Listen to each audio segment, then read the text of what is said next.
Ketika sesuatu buruk terjadi, jangan marahnya sama Kristus. Kalau Tuhan izinkan, pasti Tuhan mau mengajarkan sesuatu. Hatimu itu buat aman dulu. Aku tahu Tuhan sudah ada di sana.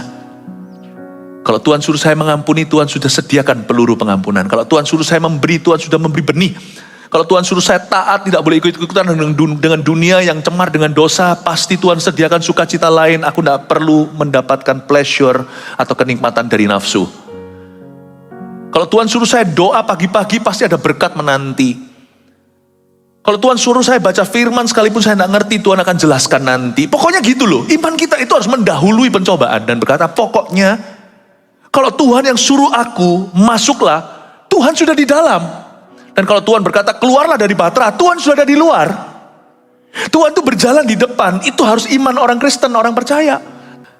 Kejadian pasal 7 ayat 1, lalu berfirmanlah Tuhan kepada Nuh, masuklah ke dalam bahtera itu, engkau dan seisi rumahmu, sebab engkaulah yang kulihat benar di hadapanku di antara orang zaman ini. Dari segala binatang yang tidak haram haruslah kau ambil 7 pasang jantan dan betinanya, tetapi dari binatang yang haram 1 pasang jantan dan betinanya. Juga dari burung-burung di udara 7 pasang jantan dan betina, supaya terpelihara hidup keturunannya di seluruh bumi. Berhenti sampai ayat 3, saya jelaskan dulu. Berkenan kepada Tuhan itu seperti apa? Dimulai dengan ayat pertama, lalu berfirmanlah Tuhan kepada Nuh. Apakah Anda menyadari bahwa ketika Tuhan berfirman di pasal 7, ini firman kedua kali kepada Nuh. Firman pertama dia sedang lakukan dan sudah kelar lakukan. Tuhan kasih firman kedua. Firman pertama bukan masuklah ke dalam bahtera, tapi bangunlah bahtera. Tuhan itu tertib. Tuhan itu mau bawa kita maju, tapi kalau kita masih ada PR yang terulur, atau ketaatan yang tertunda, Tuhan tidak akan kasih Anda next project-nya. Kebanyakan kita masuk hadirat Allah, bukan kejar perkenanan, kita kejar promosi dari Tuhan. Loh, promosi itu sebagai bonusnya, tapi firman pertama itu selalu ketaatan. Tapi kita kan selalu maunya langsung, instan. Jangan minta firman kedua sebelum firman ke-1 kau laksanakan. Dan kalau kita sedang melaksanakan firman pertama, don't worry, Tuhan akan memberimu instruksi berikutnya. Tuhan tidak tentu memberimu semua blueprint rencananya sekaligus langsung diberitahu step 1 until step done. Langkah 1 sampai langkah terakhirnya. Kalau gitu, apa perlunya kita punya iman? Dan toh kita tidak siap untuk diberitahu segala sesuatu oleh Tuhan. Nanti kita ketakutan, nanti kita grogi, nanti kita sombong. Memang ikut Tuhan itu step by step, heart to heart, langkah demi langkah, hati demi hati. Namun demikian, kita nggak usah worry. Hari esok itu nanti akan ada kesulitannya sendiri. Besok juga ada glorinya tersendiri. Tuhan itu tertib. Tertib itu bukan berarti boring. Tertib itu bukan berarti hambar. Tuhan itu tertib, artinya Tuhan itu tidak pernah terlalu early, terlalu dini. Tuhan tidak pernah terlambat. Bahkan ketika Tuhan dipandang telat, seperti Lazarus yang meninggal dunia itu, 4 hari kemudian setelah dibungkus dibungkus dengan kain kafan, Tuhan datang, tetap dia bangkit tuh. Memang Tuhan sengaja hari itu datangnya terlambat. Dia mau melatih iman kita. Tapi Tuhan tidak pernah telat. Tuhan itu tertib. Lalu berfirmanlah Tuhan kepada Nuh, ayat 1 ada kata lalu, next. Don't worry, kalau tugas Anda dan tugas saya taat saja, pasti nanti Tuhan beritahu langkah berikutnya. Tidak usah khawatir. Bagi yang studi fokus tahun 2024 ini, nanti suatu hari gimana, yang penting Anda punya cita-cita. Jangan bengong gitu loh kalau ditanya besok mau jadi apa, nggak tahu. Udah usia berapa, udah gerang, masih nggak tahu besok mau jadi apa. Orang yang tahu besok mau jadi apa aja nggak tentu jadi seperti ekspektasi. Lah orang kalau nggak tahu dia mau jadi apa, gimana Tuhan kasih api kalau nggak ada kayu bakarnya?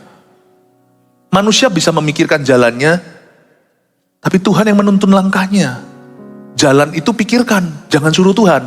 Nanti langkahnya Tuhan tuntun. Kesalahan kita adalah kita itu tidak lakukan bagian kita. Tapi kalau kita lagi taat sama Tuhan, misalnya kalau Anda bekerja, udah kerjalah, fokus tuh kepada pekerjaanmu. Anggaplah pekerjaanmu itu pelayanan, karena memang demikian. Itu pelayanan Anda juga kepada Tuhan. Memuliakan Tuhan dengan harta kita itu juga dengan kerja kita berarti kan. Fokus, jangan seperti pemain tenis yang terus lihat ke papan skornya, nanti di smash sama lawan. Fokus tuh ke bola, bukan ke papan skornya. Orang kata apa, gini gitulah, perubahan-perubahan di dunia. Gak ada yang baru, bumi selalu berubah-ubah tuh. Tapi kalau Anda fokus pada panggilan Anda, kalau Anda tahu, aku ini di sini karena panggilan Tuhan. Aku memang dipanggil jadi seorang pebisnis. Aku memang dipanggil sebagai seorang profesional. Fokus saja. Produkmu itu tanggung jawabmu. Servismu itu tanggung jawabmu. Ketika Anda fokus, Tuhan nanti akan memberitahu firman berikutnya apa dalam hidupmu. Lalu berfirmanlah Tuhan kepada Nuh, itu baru berlaku karena Nuh taat di step 1. Dia bangun Batra itu. Waktu Batra itu sudah hampir jadi 70 tahun kemudian, Nuh bangun Batra itu sekian lama. Bawa kayu ke atas gunung. Dia cuma punya beberapa tenaga, yaitu Nabi Nuh dan istrinya, dan 3 orang anaknya, 3 orang menantunya. Cuma mereka berdelapan bangun Batra itu. Nah setelah 70 tahun kemudian, hampir kelar, berfirmanlah Tuhan. Atau lebih tepatnya, sesudah selesai Batra itu jadi, Nuh masih bingung, ini mau dibuat apa toh ini, karena jangan lupa, sampai detik itu, sebelum air bah, bumi belum pernah hujan. Perairan itu, untuk irigasi, itu datangnya dari mata air bawah. Tidak ada satu tetes pun turun dari langit. Tahukah Anda, itulah geologi penciptaan. Sebelum air bah atau banjir besar yang menenggelamkan seluruh dunia, belum ada rintik-rintik hujan, belum ada pelangi juga. Jadi Nuh pada waktu bangun itu semuanya, pasti yang paling tough, yang paling sulit adalah tahun terakhir. Tuhan itu selalu mepet, seolah-olah selalu, bukan mepet, tepat waktu. Tuhan gak beritahu sebelum waktunya. Nuh harus percaya dengan iman. Waktu 1 tahun kemudian, tinggal sisa 365 hari, Nuh berpikir, Tuhan, ini bangunan besar ini mau diapakan? Bagi kita kapal, karena kita tahu ceritanya. Bagi Nuh, itu bangunan mubasir, percuma sia-sia di atas gunung. Dibangun dengan bahan aspal untuk tahan air. Nuh berkata, ini dibuat apa? Lalu berfirmanlah Tuhan kepada Nuh. Karena itu, Bapak Ibu Saudara, semua memang indah pada waktunya. Jangan paksakan kehendakmu. Jangan paksakan. Kalau Tuhan izinkan hari ini Anda masih dalam masalah Anda, belum ada kepastian, itu berarti memang indah pada waktunya. Berarti memang Tuhan tidak suruh Anda untuk tahu itu, tapi untuk tanggung jawab dengan peranmu. Carilah perkenanan Tuhan dalam pekerjaanmu. Carilah perkenanan Tuhan dalam pelayanan Anda. Carilah perkenanan Tuhan dalam segala sesuatu yang tanganmu temukan untuk lakukan. Wait for God's timing. Nuh tidak terburu-buru, itu Batra sudah dibikin, dia belum masuk. Lalu berfirmanlah Tuhan pada Nuh begini, masuklah ke dalam Batra itu. Engkau dan seisi rumahmu, sebab engkaulah yang kulihat benar di hadapanku di antara orang zaman ini. Coba perintah Tuhan yang pertama, di pasal sebelumnya, tadi pagi saya bahas, bangunlah Batra. Perintah Tuhan kedua, masuklah ke dalam Batra. Saya suka sekali kata masuklah. Dalam bahasa Inggrisnya, Tuhan berfirman, come in. Tuhan tidak berkata, go in.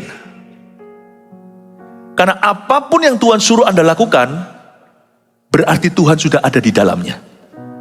Karena itu saya tidak pernah hesitate atau tidak pernah ragu untuk mentaati firman Tuhan. Kalau Tuhan suruh saya melakukan sesuatu, Tuhan sudah ada di situ. Tuhan itu adalah Allah yang sangat bertanggung jawab. Itulah Allah orang Kristen. Yesus bukanlah Tuhan yang suruh orang ke sorga tapi cari jalannya sendiri-sendiri. Yesus turun, tunjukkan jalan dan jadi jalan. Akulah jalan, dia mati di Kalvari. Kalau Tuhan suruh orang Majus itu pergi ke Bethlehem, dilindungi dari Herodes, dikasih mimpi, rutenya seperti apa, GPS-nya ada. Meskipun waktu mereka berangkat, mereka nggak tahu, bahkan mereka nggak tahu di mana tuh bayi di palungan. Tapi Tuhan kasih dia tiket PP. Tuhan tuh nggak pernah kasih instruksi. Tiketnya itu cuma satu sisi. Allah kita itu bertanggung jawab. Tuhan yang memberitahu kepada Paulus, dengan sebuah mimpi atau lebih tepatnya sebuah penglihatan orang Makedonia dadah-dadah. Dia ke sana, ketemu sama Lydia. Disediakan tempat tinggal, di situ cikal bakal gereja Filipi yang terkenal. Your God is a very responsible person. In fact, lebih tepatnya Tuhan kita adalah seorang pribadi yang paling responsibel di seluruh dunia. Dulu, sekarang, selama-lamanya. Jadi ikut Yesus itu enak sebenarnya. Cuman yang membuat gak enak kalau kita ragu dan bimbang. Kita mau tahu sebelum waktu. Kita itu sok tahu atau mau tahu. Kepingin tahunya itu besar. Curiosity atau penasaran. Tetapi kita belum melakukan bagian kita untuk berkenan. Saya sih gak terlalu banyak pusing. Asal hari ini yang kulakukan itu sesuai dengan rencana Tuhan lewat doaku. Sekalipun saya gak tahu segala sesuatu, saya gak apa-apa. Asal saya berada di sisi perkenanan Allah, Tuhanku akan bertanggung jawab atas hidupku. Dan apa yang kukerjakan itu Tuhan ada di dalamnya. Tuhan bilang sama si Nuh, masuklah ke dalam bahtera.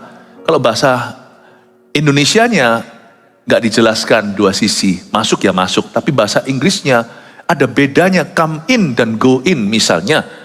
Kalau sekarang saya sudah berada di dalam GMS rooftop, ini ada jemaat mau masuk. Saya akan berkata persilakan please come in karena saya sudah ada di dalamnya. Tapi kalau saya ada di luar, saya suruh orang masuk sedangkan saya masih ada di luar, saya akan berkata please go in. Saya suka sekali kata ini. Berarti sebelum bahtera itu berfungsi, Tuhan sudah ada di dalamnya. Air bah belum datang, hujan pun belum turun, Tuhan sudah ada di dalamnya. Tahukah kalau Tuhan suruh kita perang, berarti Tuhan sudah menang. Kalau kita disuruh bayar harga untuk kekudusan, sekalipun pencobaan itu rasanya betahan, tapi saya percaya kalau Tuhan suruh saya tabah, berarti kemenangan sudah milik saya. Saya tidak pernah mau taruh rasa curiga, karena itu stres yang tidak perlu tahun ini. Dunia boleh kita bawa stres, tapi kita harus lawan dengan firman. Tuhan jangan kau bawa dalam stres. Tuhan itu sama sekali tidak membuat hidup kita stres. Tuhan itu yang angkat stres kita. Kalau ikut Tuhan itu jangan stres. Ikut Tuhan itu kuknya nyaman. Hidup kita yang gak nyaman. Dunia yang gak membuat kita aman. Tuhanmu tuh nyaman dan aman. Pikulah kuku, sebab kuku itu ringan. Sama Tuhan itu jangan ngos-ngosan. Supaya nanti kita kuat lawan setan. Orang Kristen salah. Sebab peperangannya adalah melawan Tuhan. Gua kecewa sama Tuhan lah, gua marah lah, salah ngerti lah, menuntut Tuhan. Tuhan tuh jangan dilawan, Tuhan tuh kawan. Makanya Yosua waktu mau masuk perang, Tuhan buat jelas dulu di depan. Ketika Yosua melihat seorang menghunuskan pedang, dia berkata, kau kawan atau lawan? Dia berkata, sujud. Copot kasutmu. Tempat kau berdiri itu kudus, akulah panglima bala tentaramu. Kamu kan cuma jenderalnya, aku panglimamu. Oke Tuhan. Ketika sesuatu buruk terjadi, jangan marahnya sama Kristus. Kalau Tuhan izinkan, pasti Tuhan mau mengajarkan sesuatu. Sama Tuhan jangan taruh rasa curiga. Sama Tuhan juga jangan bersyarat. Kalau hidupnya enak, kita memuji. Tapi kalau hidupnya kurang enak, kita mundur dari iman. Gak boleh itu. Tuhan itu jangan dijadikan musiman. Tuhan harus jadikan pedoman dan pegangan. Makanya Yesus berkata, akulah jalan, bukan hanya jalan, aku kebenaran, akulah hidup. Yesus itu hidupmu. Ya, karena itu saya terangkan ini dengan seksama kepada Anda supaya Anda mengerti kalau Tuhan menyuruh Anda melakukan sesuatu atau menjadi sesuatu di tahun yang baru. Aman, hatimu itu buat aman dulu. Aku tahu Tuhan sudah ada di sana. Kalau Tuhan suruh saya mengampuni, Tuhan sudah sediakan peluru pengampunan. Kalau Tuhan suruh saya memberi, Tuhan sudah memberi benih. Kalau Tuhan suruh saya taat, tidak boleh ikut-ikutan dengan dunia yang cemar dengan dosa, pasti Tuhan sediakan sukacita lain. Aku tidak perlu mendapatkan pleasure atau kenikmatan dari nafsu. Kalau Tuhan suruh saya doa pagi-pagi, pasti ada berkat menanti. Kalau Tuhan suruh saya baca firman, sekalipun saya tidak ngerti, Tuhan akan jelaskan nanti. Pokoknya gitu loh, iman kita itu harus mendahului pencobaan. Dan berkata, pokoknya, kalau Tuhan yang suruh aku, masuklah, Tuhan sudah di dalam. Dan kalau Tuhan berkata, keluarlah dari bahtera, Tuhan sudah ada di luar. Tuhan itu berjalan di depan, itu harus iman orang Kristen, orang percaya. Hanya itu Musa berkata, kau suruh aku masuk tanah Kanaan. Janganlah kau suruh kami, Tapi kalau engkau tidak berjalan bersama dengan kami, tunjukkan kemuliaan-Mu. Maka Musa melihat punggungnya Tuhan. Anda baca di Keluaran 3:3. Kenapa Tuhan tidak tunjukkan wajahnya? Karena Tuhan jalan, kita tinggal mengikuti. Ikut Tuhan tuh gitu, Tuhan di depan, kita di belakang. Jadi kalau Tuhan suruh kita berbuat sesuatu, sekalipun kita tidak melihatnya, sekalipun kita tidak merasa apa-apa atau ada tanda, imanmu harus aman percaya. Kalau Tuhan yang suruh itu, kalau itu ada dalam firman, berjalanlah dengan berjalanlah. Karena Tuhan sudah ada jalan, sudah jalan di depan. Amin Bapak Ibu Saudara. Jangan takut. Katakan kanan kiri, jangan takut, Tuhan ada di depanmu. Amin. Masuklah ke dalam bahtera engkau dan seisi rumahmu, sebab engkaulah yang kulihat benar di hadapanku di antara orang zaman ini. Ayat 2, dari segala binatang yang tidak haram, haruslah kau ambil 7 pasang. Ingat ya, binatang tidak haram. Dalam bahasa Inggrisnya clean animals. Binatang yang bersih. Binatang yang layak dipersembahkan untuk Tuhan. Ya, haruslah kau ambil 7 pasang.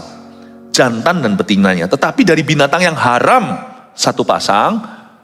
Binatang haram di perjanjian lama itu seperti apa? Misalnya ya tikus jelas bukan, ya kan? Tidak pernah mereka mempersembahkan kelelawar.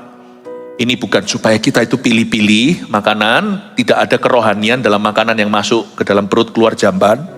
Tapi semua hukum makanan di perjanjian lama itu simbolik tentang Tuhan Yesus. Ya, tentunya sekarang jangan makan yang sembarangan lah. Makan sembarangan karena sapi masih ada, kambing masih ada, ayam masih ada gitu ya. Saya kalau pergi ke Sulawesi gitu, di hidangan makanan saya nggak pilih-pilih. Kalau di hidangan apa saya makan, saya hanya berdoa sebelum makan, Tuhan jadikan semuanya sapi dan ayam. Ini haram nggak haram, ini bukan berarti babi atau apa, bukan. Orang Kristen boleh makan apa saja, tapi jaga kesehatan, ya, jaga kesehatan, pastikan bahwa itu berguna. Ayat ini bukan untuk kita pilih-pilih food, makanan. Ayat ini menjelaskan tentang kehidupan. Baca perjanjian lama itu dari sudut pandang Kristus dan pengorbanannya. Maka kita pelajari sesuatu, di sini ada rasio 7:1. Setiap hewan yang bersih, yang layak dipersembahkan, yang tidak haram atau yang dikuduskan untuk offering to God atau untuk dikorbankan, itu kau ambil 7 pasang jantan betina, tetapi yang haram 1 pasang doang. Ini bicara apa? Ini bicara tentang kehidupan. Kehidupan yang dipersembahkan kepada Tuhan secara sengaja, kehidupan yang menjaga kekudusan, clean animals. Seperti kita misalnya, tubuh kita adalah bait suci Roh Kudus, itu harganya 7:1 dengan kehidupan yang asal-asalan. Maksudnya, ada janji pemeliharaan Allah dan perlindungan. Lebih susah untuk dipunahkan dan dikalahkan. Binatang-binatang yang tidak haram itu kau ambil 7 pasang. Tetapi yang haram kau ambil cuma 1 pasang. Dalam hidup kita ini bukan haram dan halal, tapi ada hal-hal yang bukan dosa, tetapi tidak ada guna lebih daripada hanya untuk kenikmatan sementara. Hal-hal seperti itu Tuhan tidak akan memberimu berlebihan, dikasih cuma 1 pasang aja, sekali pakai selesai. Vouchernya itu tidak ada, tidak bisa ditransferkan dan tidak bisa dilanjutkan. Ada berkat-berkat yang datang pergi dalam hidupmu yang seperti diberikan untuk sesaat. Yang kayak gitu jangan dikejar. Yang kayak gitu jangan di-preserve, jangan dipelihara. Ada berkat-berkat yang Tuhan berikan. Binatang yang haram di sini ini juga ciptaan Tuhan. Ini bukan dosa ya. Maka simpanlah di bahtera itu perbuatan haram. Enggak ada. Ini binatang haram, jangan sampai pikirannya ini salah. Ada banyak hal di hidup ini bukan soal benar dan salah. There are blessings. Ada berkat-berkat yang mudah datang. Dan itu pun bukan sentral atau esensial dalam panggilan kita sebagai anak Tuhan. Bisa ada, bisa enggak dalam hidup kita. Barang mewah, enggak usah bangga. Itu bisa ada, bisa enggak. Ya, ada banyak hal berkat itu yang oke gitu. Sekalipun bunyinya haram bukan berarti salah, itu pun ciptaan Allah. Tapi ada hal-hal yang dipersembahkan untuk Tuhan yang punya maksud lebih tinggi. Hal-hal itu 7 kali lipat Tuhan berikan dalam kelimpahan dalam hidupmu, dan itu bukan berkatmu. Tuhan memberi itu di dalam hidup Anda, di tangan Anda, untuk Anda nikmati dan untuk Anda persembahkan kepada Tuhan, sehingga menjadi pemakaian Allah di hidupmu. Itu rasionya 7:1. Saya mulai pilah-pilah dan taruh dalam kategori kira-kira apa yang haram, apa yang tidak haram di hidup saya. Saya melihat iya, ada berkat-berkat itu yang sifatnya sementara Tuhan kasih. Bonus-bonus dari Tuhan, itu tidak perlu saya cari. Yang tidak haram yang bisa dipersembahkan kepada Tuhan, itulah yang harus saya jaga. Carilah dahulu kerajaan Allah dan kebenarannya. Aplikasi ayat ini adalah ketika saya melihat hidup saya bertanya juga di samping. Saya tanya dan berkenan. Kalau belum, saya mau pindah. Sedangkan orang punya surat tanah HGB aja, hak guna bangunan, atau yang suratnya hijau, mau dipindah kok, di-upgrade terus kok kalau bisa SHM, surat hak milik. Apalagi kalau kita sudah investasi, keluar money. Nah, kenapa hidupku kok terus puas di sisi haram? Orang seperti aku ini dalam kerajaan Allah, boleh ada, boleh enggak. Saya enggak mau jadi orang yang hidupnya demikian loh. Bukan berarti saya harus selalu jadi jagoan dan juara satu. Enggak gampang untuk jadi orang utama. Jangan di sini semuanya ingin jadi guru, karena tuntutannya lebih besar dan hukumannya. Jangan semuanya mau jadi juara satu, ada orang yang enggak kenaan, enggak mau ngalah, selalu mau menang sendiri. Orang kayak gitu tuh suatu hari tanggung jawabnya sama Tuhan loh. Kalau Anda tidak bisa memimpin orang lain dengan benar, tapi maunya selalu di depan. Saya tidak mengajarkan bahwa kita perlu punya ambisi dan iri hati. Tapi kita perlu bercermin dan bertanya, apakah hidupku ini layak dipersembahkan untuk Tuhan enggak? Apakah dalam hidup saya itu ada pesan Tuhan enggak? Ada perkenanan enggak? Apakah dalam hidup saya itu ada maksud ilahi enggak? Sehingga orang seperti aku ini di bumi ini, ada enggak ada aku, itu ada bedanya enggak? Itulah yang membedakan haram dan tidak haram. Karena hewan-hewan yang lain yang dipelihara satu pasang, saya rasa begini cara berpikirnya. Karena waktu itu kan semua hewan mati, kecuali ikan. Kan itu lagi air bah. Burung pun semuanya mati dan binasa. Tapi ada hewan-hewan yang kalau saya jadi Tuhan yang menciptakan, ya saya simpan sebanyak-banyaknya lah. Jaga-jaga kalau manusia mismanagement atau salah mengelola. Nah kalau mati, sekarang kan ada hewan-hewan yang punah. Lihat beberapa hewan yang punah dahulu itu ada yang itu loh, yang modelnya seperti serigala tetapi coreng-coreng seperti macan, itu sudah nggak ada. Mamut, gajah yang berbulu-bulu panjang itu nggak ada. Udah nggak ada, itu punah. Sayang ya, ada singa-singa zaman dulu, singa sekarang besar, singa dulu lebih gede lagi. Itu singa-singa yang zaman dulu itu sudah nggak ada. Kayaknya singa yang dibunuh Simpson keluar madunya itu tuh singa itu gede banget, itu nggak ada. Tahu gitu ya. Kalau dunia udah maju dari dulu, disimpan banyak-banyak. Lalu dikembangbiakkan. Beberapa hewan punah. Karena manusia salah kelola, diburu lagi. Beberapa tiger, macan, udah tersisa sedikit. Kalau tahu begitu kan harusnya disimpan banyak. Kenapa kok Tuhan hemat ya? Kenapa kok Tuhan hemat? Saya rasa Bahtera bisa simpan ekstra. Tapi Tuhan hanya mau satu pasang. Kata lain gini loh, yang gitu punah juga gak apa-apa kok, gak ada bedanya. Tapi yang untuk Tuhan, kamu harus pasang ya 7. Supaya ada spare-nya, ada cadangan. Karena Tuhan tidak akan menciptakan hewan lagi. Punah ya punah, Tuhan akan ciptakan lagi kembali ke hari 1, 2, 3, 4 dan seterusnya. Kenapa yang Tuhan eman itu yang bisa dipersembahkan? Emangnya Tuhan makan wagyu? Enggak, yang dipersembahkan semuanya itu di atas mezbah.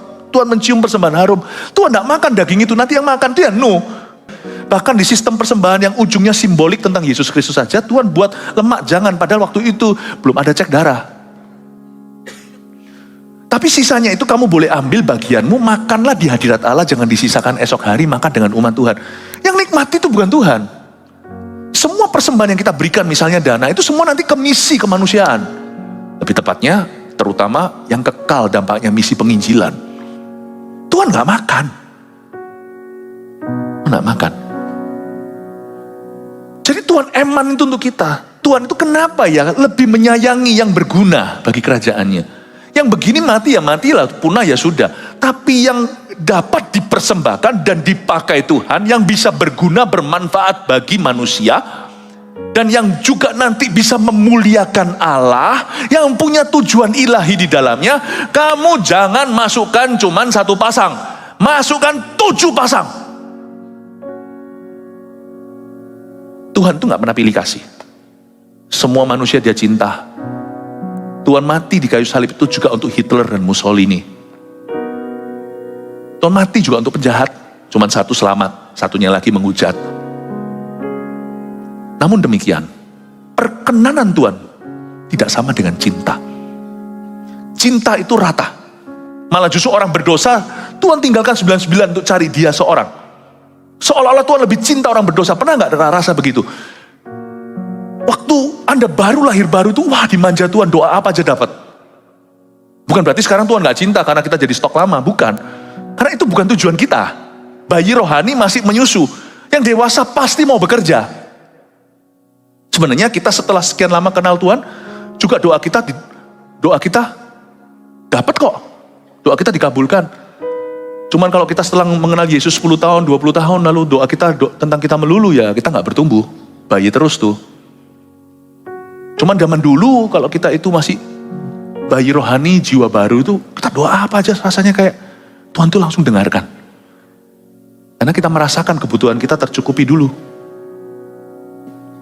Nah, saya pikir ya, kalau cinta itu rata ya, malah justru orang berdosa seolah lebih dicinta ya. Tapi perkenanan tidak.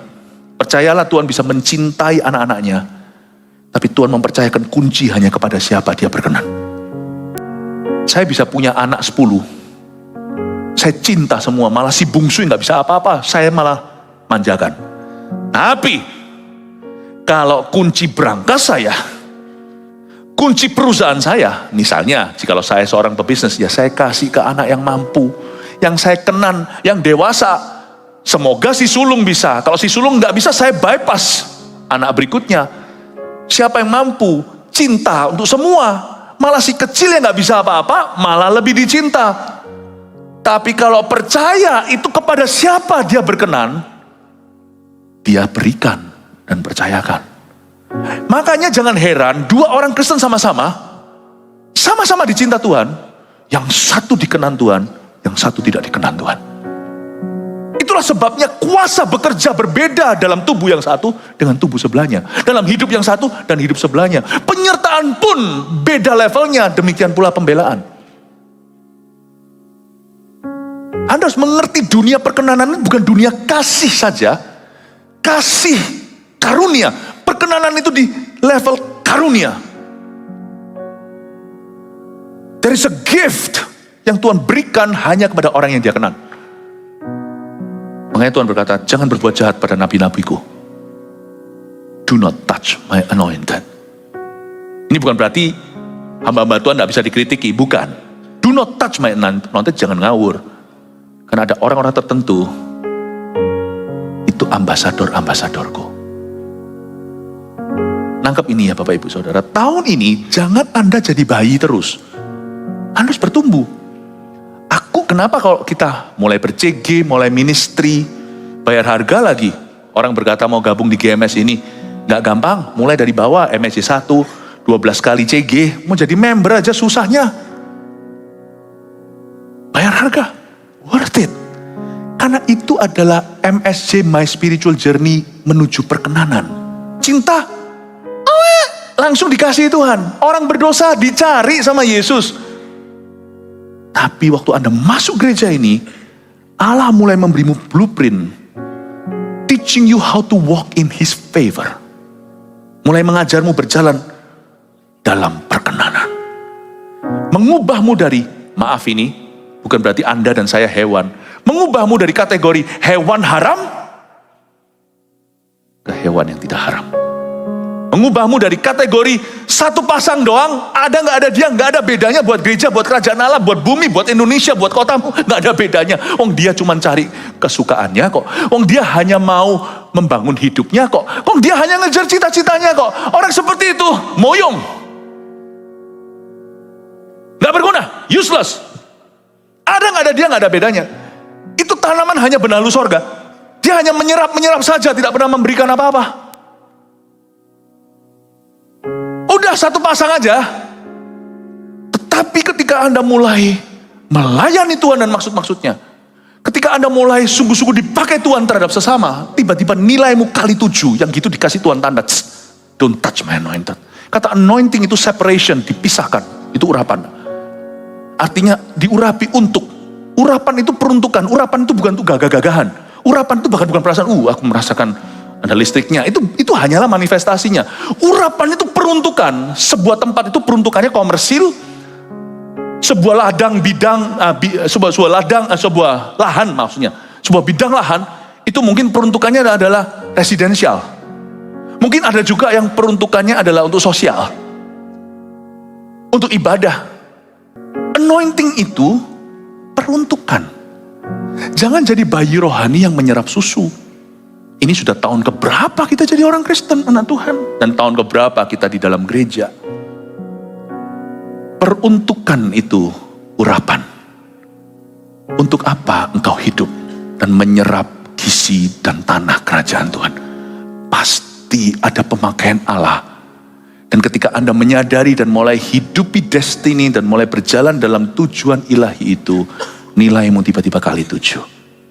Itulah perbedaannya. Saya tunjukkan pada Anda jalan masuk ke penyertaan. Itu ternyata perkenanan. Berkenan kepada Tuhan. Amin Bapak Ibu Saudara. Setiap bisnis yang perahunya itu mengangkat Yesus untuk bisa mengajar lebih baik didengarkan oleh ribuan. Perahu itu menjadi urusan Yesus. Menangkap ikan sehingga hampir koyak jala. Ketika perahu itu mulai digoyangkan dan diombang-ambingkan dengan badai taufan, Tuhan akan berjalan ke perahu itu. Coba perhatikan perahunya murid-murid Yesus, perahunya Petrus. Dan perahu itu tidak bisa tenggelam karena Yesus tidur di dalamnya. Yesus bisa istirahat di dalamnya.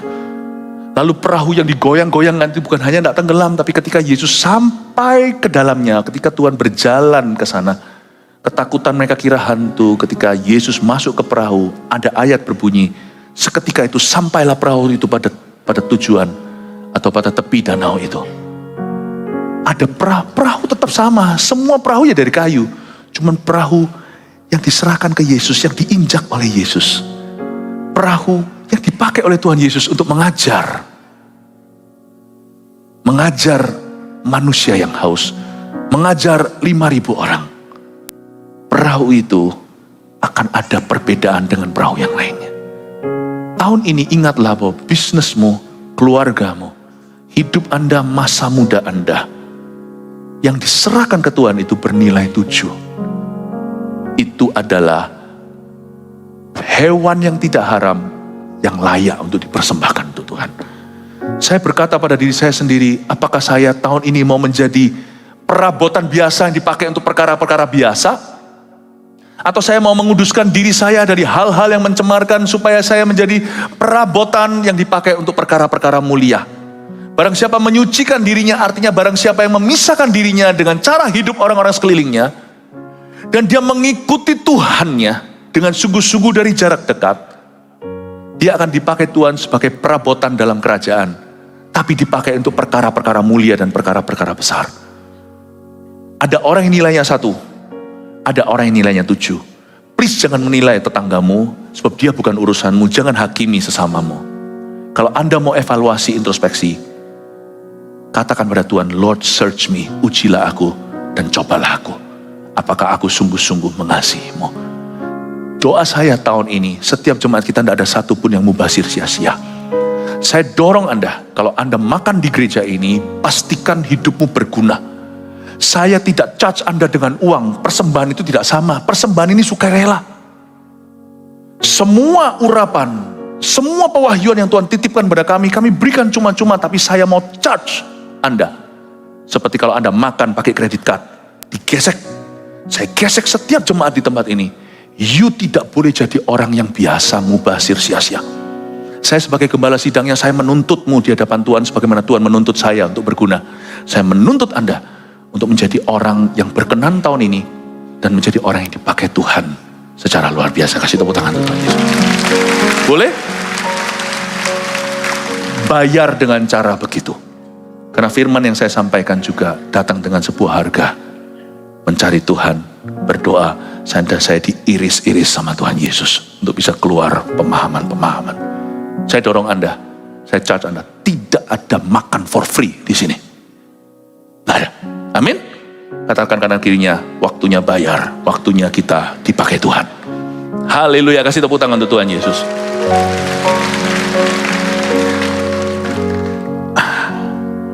Lihat ayat yang keempat, sebab 7 hari lagi kata Tuhan, aku akan menurunkan hujan ke atas bumi. 40 hari, 40 malam lamanya, dan aku akan menghapuskan dari muka bumi segala yang ada, yang kujadikan itu. Lalu Nuh melakukan segala yang diperintahkan Tuhan kepadanya. Saya bisa bayangkan itu Nuh percaya Tuhan dengan segenap hati, tetapi otaknya nggak ngerti. Karena Tuhan berkata di ayat 4 sesuatu yang tidak pernah ada patron sebelumnya. Sebab 7 hari lagi aku akan menurunkan hujan ke atas bumi. Mungkin dalam hati ada suara melodi. Nuh mungkin berpikir keras, what is hujan? Belum pernah ada hujan. Nuh berkata, what is hujan? Tapi dia tidak membantah ketika dia tidak mengerti. Seperti kebaktian ke-1 tadi saya jelaskan.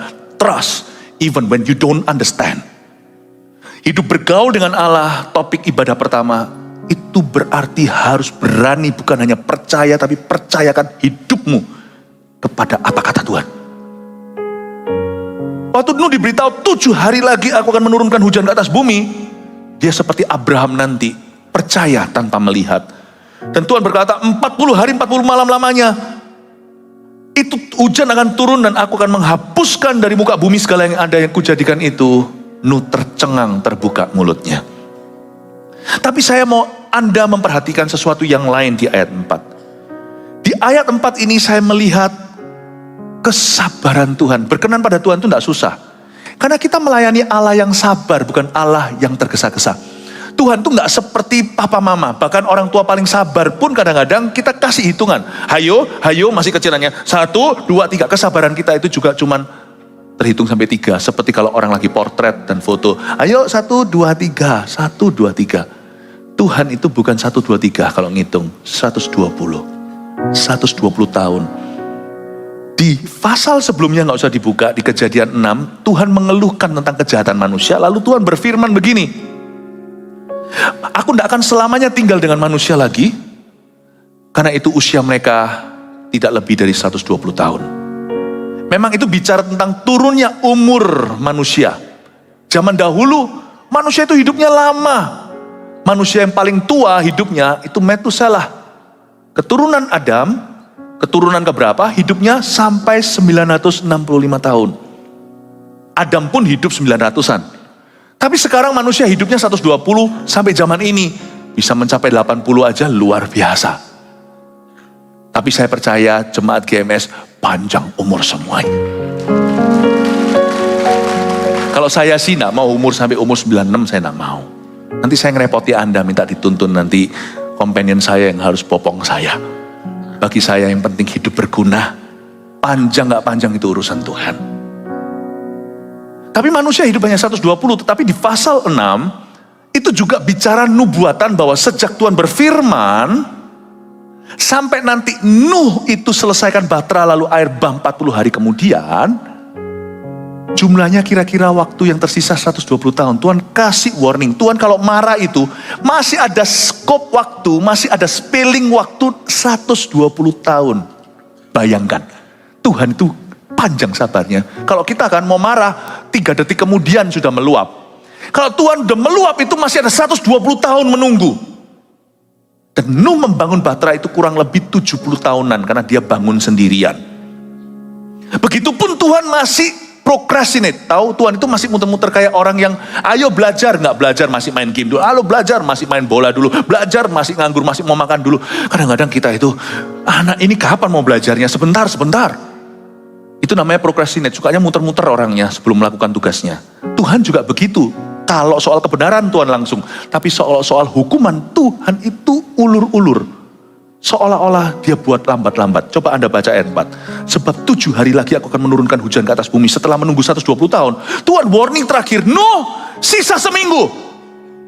7 hari loh ya, aku hitung ya. 7, 6, 5, 4, 3, 2, 1. Itu 7 hari terakhir Nuh tidak pakai untuk menyelesaikan bahtera karena sudah selesai dan kelar. Nuh keluar dan berkhotbah lebih keras lagi. Ayo guys, sisa 1 week, sisa 1 minggu masuk ke bahtera ini. Percaya Tuhan, bertobatlah dari dosa-dosamu.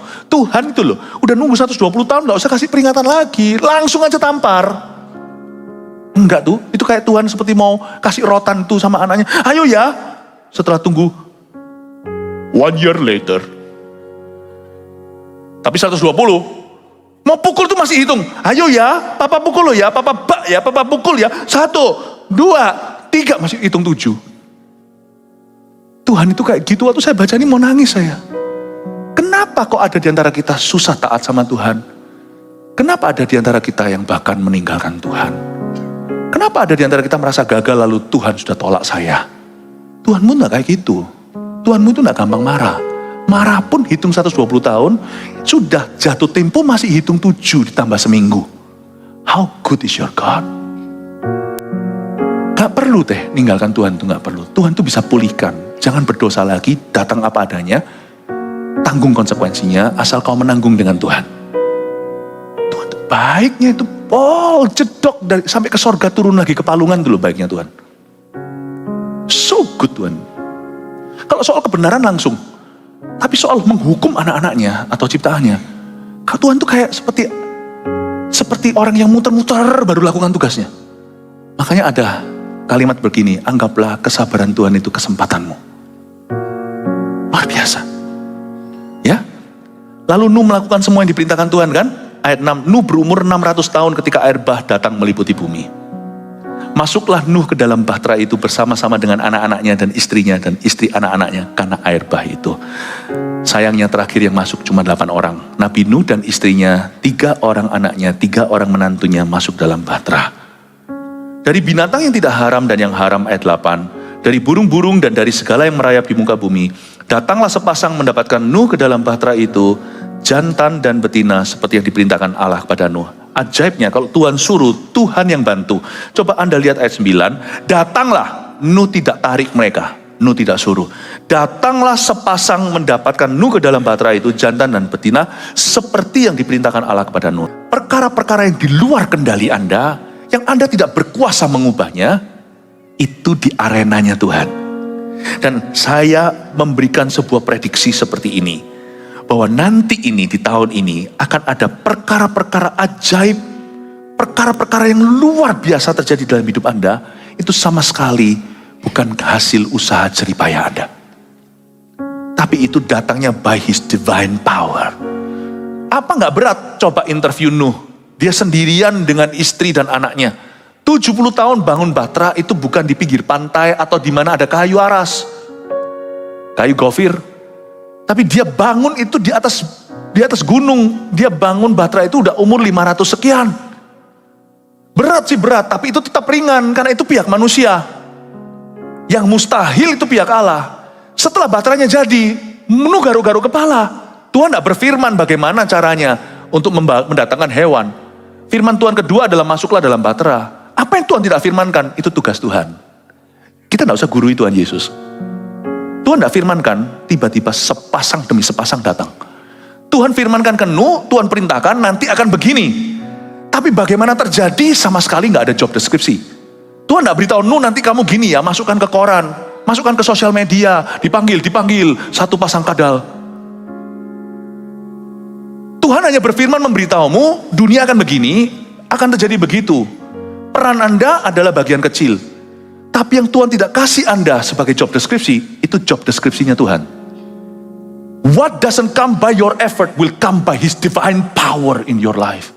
Apa yang tidak datangnya dari hasil usahamu, upayamu, itu akan datangnya dari anugerah.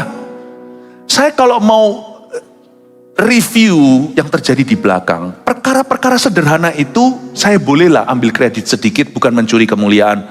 Ada peran ketaatan di mana Tuhan berkenan akan sebuah ketaatan.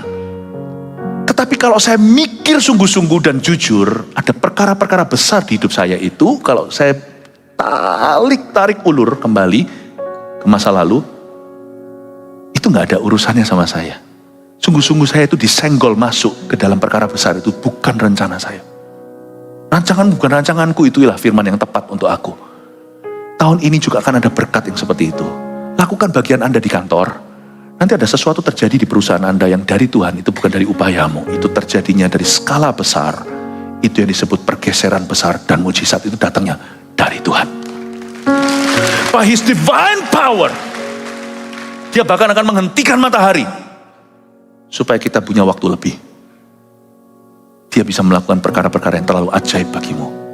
Tapi jangan kau pikirkan perkara-perkara ajaib. Pikirkan perkara-perkara normal. Jangan melampaui takaran imanmu. Dari sisi itu nanti Anda pasti akan disenggol sama Tuhan Yesus. Masuk ke dalam, cemplung ke dalam kolam mujizatnya Allah. Dan itu bukan hasil upayamu. Itu bonus dari Allah. Waktu saya baca ini saya terharu melihat kerjasamanya Nuh dengan Tuhan. Nanti saya akan jabarkan di ibadah berikutnya. Bekerja sama dengan Tuhan. Ayat 10, setelah 7 hari datanglah air bah meliputi bumi. Pada waktu umur Nuh 600 tahun, pada bulan yang kedua, pada hari yang ke-17 itu, pada hari itulah terbelahlah segala mata air, samudra raya yang dahsyat. Dan ini yang baru, kalau mata air dari dulu, irigasinya dari itu. Yang baru ini, terbukalah tingkap-tingkap di langit. Itu belum pernah terjadi, ini pertama kali. Umur Nuh 600 tahun. Dihitung dari umur Nuh. Ya. Tuhan mencatat sejarah bersama dengan Nuh. Ayat 11 ini tidak sesuai dengan literatur Yahudi. Saya kasih satu pelajaran lebih. Orang Yahudi selalu menghitung dari nenek moyangnya. Jadi kalau seharusnya kalimat ini berbunyi pada hari ke 1600, pada tahun yang ke 1656 setelah Adam. Pada bulan yang kedua, pada hari ke-17 bulan itu, terbukalah tingkap langit. Karena bumi berusia 1656 tahun, waktu ini terjadi. Tapi Tuhan hapus semua histori itu. Ditulis, waktu umur Nuh 600 tahun, dimulai dari Nuh. Apapun atas Anda, nenek moyang Anda penyembah berhala, di mana ada satu orang taat dan berkenan pada Allah, Tuhan mulai cek lognya, di reset kilometernya, mulai nolnya dari Anda. Atas cerai Anda tidak harus ikut cerai. Semua kutuk di sana, penyakit tidak perlu diturunkan kepadamu. Tuhan selalu menghitung kalendernya, dimulai dari orang-orang yang berkenan kepadanya. Tuhan tidak suka membuat histeri dengan orang berdosa. Tuhan selalu memulai sejarah kerajaan Allah dari orang pertama yang mentaatinya di dalam rumah tangga itu. Nuh ini juga keturunan Adam dan Hawa. Rekor Adam dihapuskan, dinolkan. Gak perlu singgung-singgung lagi. Tuhan berkata, aku mulai dari Nuh akan membuat perjanjian pelangi dengan dia, perjanjian baru. Pada waktu umurnya 600 tahun. Ini sama sekali tidak sesuai literatur Yahudi yang selalu mulai dengan nenek moyang dulu. Itulah sebabnya jangan karena nenek moyangmu dan tradisi keluargamu Anda mendukakan Tuhan dan jual perkenanan. Karena nenek moyang kita yang utama itu Tuhan Yesus. Dia lebih tua dari semua nenek moyang kita. Semua tradisi kita diuji dengan firman. Yang baik peganglah. Misalnya tradisi orang Asia itu hormat sama orang tua. Saya suka sekali. Harusnya kita memelihara tradisi begitu. Tapi kalau kita sampai menyembah mereka, berdoa kepada mereka setelah mereka meninggal dunia, jangan lakukan itu. Karena ada nenek moyang lebih tua. Dan Allah mau memulai sejarah dengan orang yang taat. Jangan turunkan kutuk. Kalau saya berdoa supaya kutuk dipatahkan lewat ketaatan Anda. Supaya semua cara hidup yang sia-sia daripada nenek moyang kita itu tidak diturunkan ke anak cucu kita. Supaya ada berkat anak cucu, bukan kutuk anak cucu. Saya mau kuepangkan anak saya hanya kepada Tuhan Yesus. Dari sejak kecil, ketika mereka akhirnya dibaptis atas kemauan sendiri. Ketika mereka wisuda, ketika mereka menikah, saya mau kuepangkan anak saya ke Tuhan Yesus. Karena Yesus adalah nenek moyangku yang paling tua. Dialah yang awal, alfa dan omega.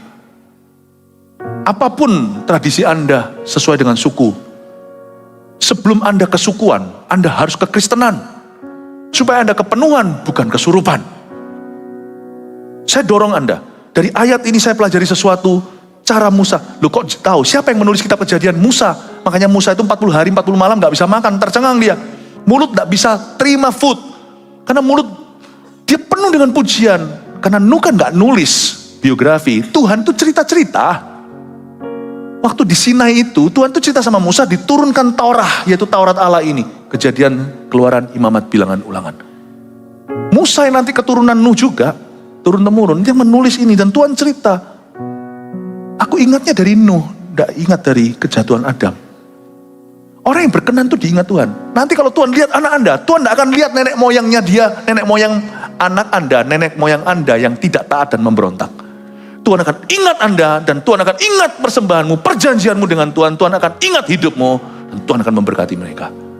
God always begins with the obedient. Tuhan selalu mulai dengan orang yang taat. Makanya saya tidak terlalu khawatir. Saya tidak terlalu khawatir masa lalu akan mengejar. Sebab selama ada satu penjaga gawang, kalau ada satu orang yang bayar harga di tengah-tengah, di antara, dia betul-betul taat pada Yesus Kristus, dan hidupnya demi berkenan, itu putus di tengah, itu semua kutuk. Turun ke bawah, memulai legacy dan warisan yang baru. It begins with you. Mulai dengan Anda. Amin. Bayang itu mobil di reset kembali 0 kilometernya. Dia mau jadi mobil baru. Semoga melalui Anda, setiap jemaat datang ke gereja di sini bukan untuk jadi pengikut. Anda semua harus menjadi pengubah sejarahmu masing-masing. Setiap Anda itu benih ilahi. Setiap Anda itu adalah kesempatan baru. Setiap Anda adalah a fresh beginning, atau permulaan yang segar dari sorga. Pastikan tahun 2024 Anda memulai sesuatu yang benar dengan Tuhan. Berikan tepuk tangan untuk Tuhan.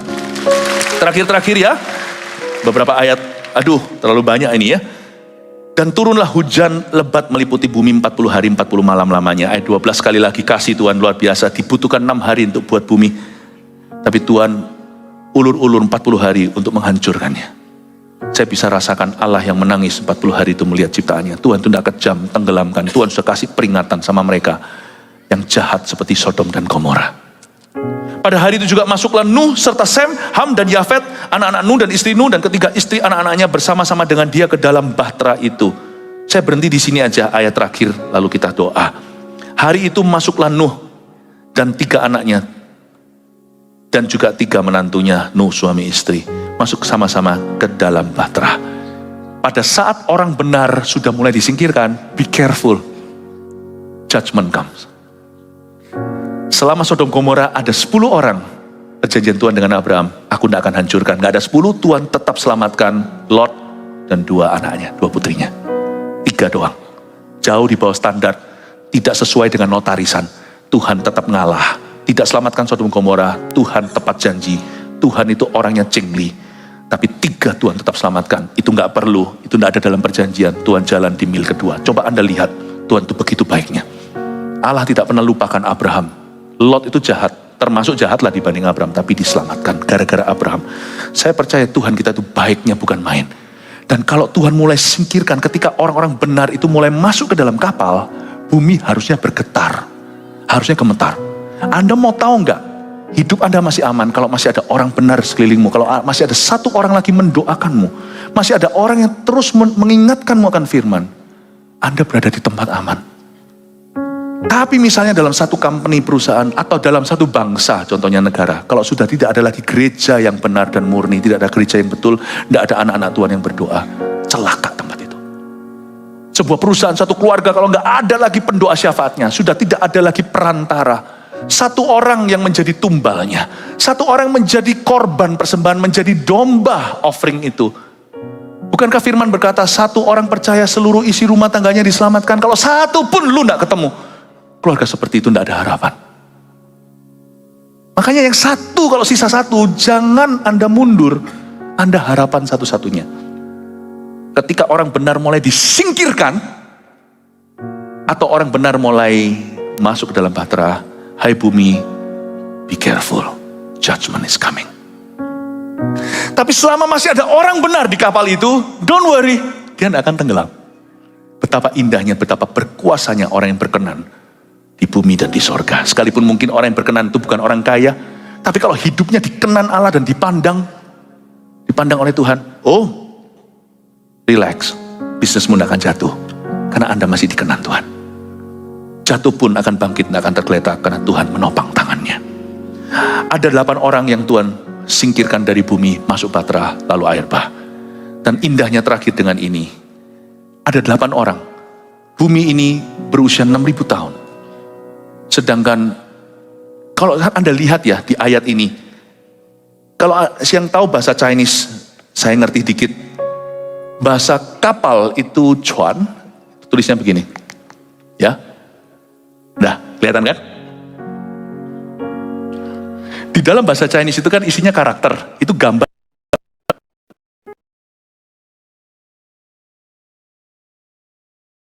Tian itu artinya sawah atau li, di bawahnya li itu kekuatan. Jadi ada dua karakter menjadi satu karakter. Yang disebut laki itu adalah orang yang bercocok sawah, yang bawa pulang roti. Makanya nggak kerja, bukan laki. Bagus kan? Cuan, kapal. Saya nggak ngerti kapan Injil masuk ke China. Tapi setiap budaya itu ada pewahyuan Allah. Ada 8 mulut. Saya waktu baca ini saya merinding loh. Tuhan itu ada di setiap budaya. Karena itu jangan jadikan budayamu alasan untuk melanggar firman. Cintai Tuhan, hai suku Jawa. Cintai Tuhan, hai suku Tionghoa. Cintai Tuhan, hai suku Batak, hai suku Dayak. Cintai Tuhan, hai segala suku dan segala bangsa. Sebab Tuhanmu itu hidup, layani Dia. Sebab orang yang berkenan akan dipakai Tuhan dan keturunannya akan mewarisi bumi. Haleluya. Mari kita semua bangkit berdiri. Thank you Jesus.